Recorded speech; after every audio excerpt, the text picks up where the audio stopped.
Agro Export Group O'zbekistonga 15 million AQSh dollarini investitsiya qiluvchi kompaniya. Hozir bu investor kompaniya baxmallik hamkori sabab qiyin ahvolda qoldi.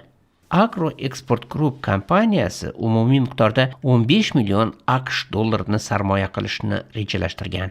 Shundan 8,5 million dollar sarmoya kiritildi.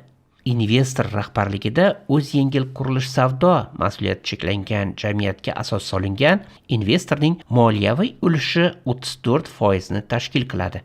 Kompaniyaning 42% ulushi Baxmal Juice Master mas'uliyati cheklangan jamiyat rahbari Abdullayev Abduvali Sobirovichga tegishli. Bu kimsa investor ishonchini suiiste'mol qilib Ipak yo'li banki bilan til biriktirdi va 1,150,000 dollar evaziga investor mulkini garovga qo'ydi.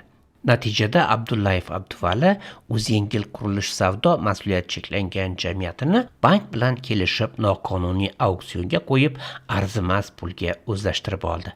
Elduzga yetib kelgan hujjatga ko'ra ota va o'g'il Abdullayevlar 2019-yilning 4-oktyabrdagi sud qarori bo'lishiga qaramasdan Baxmal Juice Master mas'uliyati cheklangan jamiyat zavodining garovga qo'yilgan binosi ham sotilishi va mablag'lar kredit qarzini undirilishga sarflanishini bilib, zavodning o'zini va uning butun hududini Natural Juice mas'uliyati cheklangan jamiyat xaridoriga sotish choralarini ko'rishdi.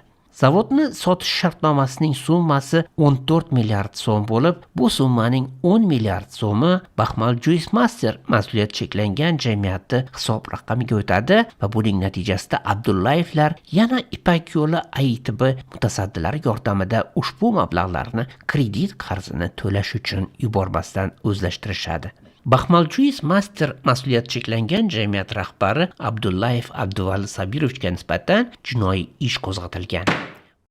Bugungi kunda AITB Ipak yo'li rasmiylari investor mulkini noqonuniy garovga qo'yganini yashirish uchun tergov va sud jarayonlariga ayrim davlat amaldorlari yordamida ta'sir o'tkazishga harakat qilmoqdalar. Toshkent shahar jinoiy sudi sudyasi Qosimova Nargiza Abdurahmonovna sudlanuvchi Abduvali Abdullayev firibgarlikda ayblanishi uchun isbotlar yetarli emasligini iddao qilmoqda. Banka, sudya ham mashinik tadbirkor til biriktirib investorni lo'qatibdilar.